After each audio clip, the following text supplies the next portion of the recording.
মিথ্যা কথা বলা কোথাও কিন্তু জায়েজ নাই। মিথ্যা কথা বলা ইসলামে জঘন্য অপরাধ। কিন্তু স্বামী স্ত্রী পরস্পরের সাথে প্রশংসামূলক, যেটাকে সহজ বাংলায় পাম্পট্টি বললাম, এই পাম্পট্টিমূলক বা প্রশংসামূলক মিথ্যা কথা বলা জায়েজ আছে। কিরকম? আবার এটা যাই এখন থেকে বাজার থেকে 500 টাকার কাপড় নিয়ে যায় বলেন 2000 টাকা দিয়ে কিনছি, এটা কিন্তু জায়েজ নাই। কেন জায়েজ নাই? কারণ কোনোভাবে যদি ওই 500 টাকার ট্যাগ মহিলা ধরে ফেলতে পারে, তাহলে মায়ের কিন্তু একটাও নিচে পড়বে না।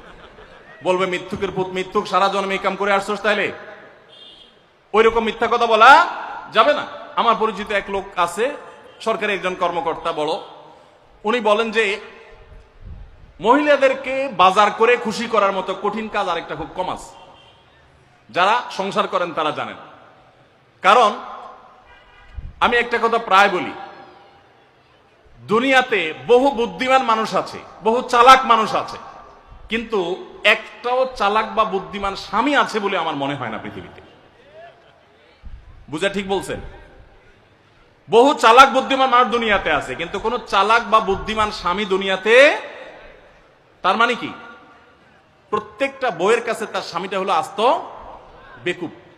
যত বড় শিক্ষিত হোক, যত বড় রাজনীতিবিদ হোক, যত বড় মাথাওয়ালা হোক, যত বড় শেয়ানা হোক, যত বড় ব্যবসায়ী হোক, বউয়ের কাছে বউগুলা, সব বউরা, মহিলারা মনে করে কি এই বেটা বেকুব।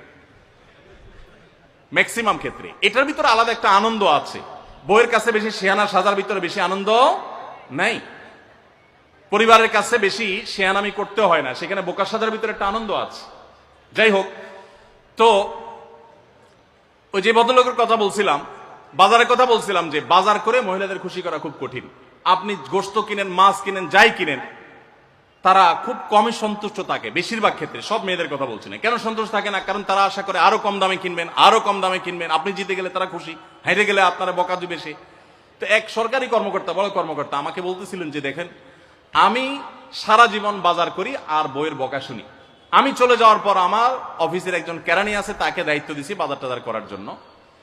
এই লোক বাজার করার পর আমার বউ বিরাট খুশি, বলে যে তার নাম ধরে বলতেছে, অমুক বাজার করলে প্রতিদিন ঠিক মতো বাজার করে, দাম দোষ ঠিকঠাক থাকে, মাপজোক সব ঠিকঠাক থাকে, তোমার প্রতিদিন ধরায় দেয় দোকানদার, কমায় দেয়।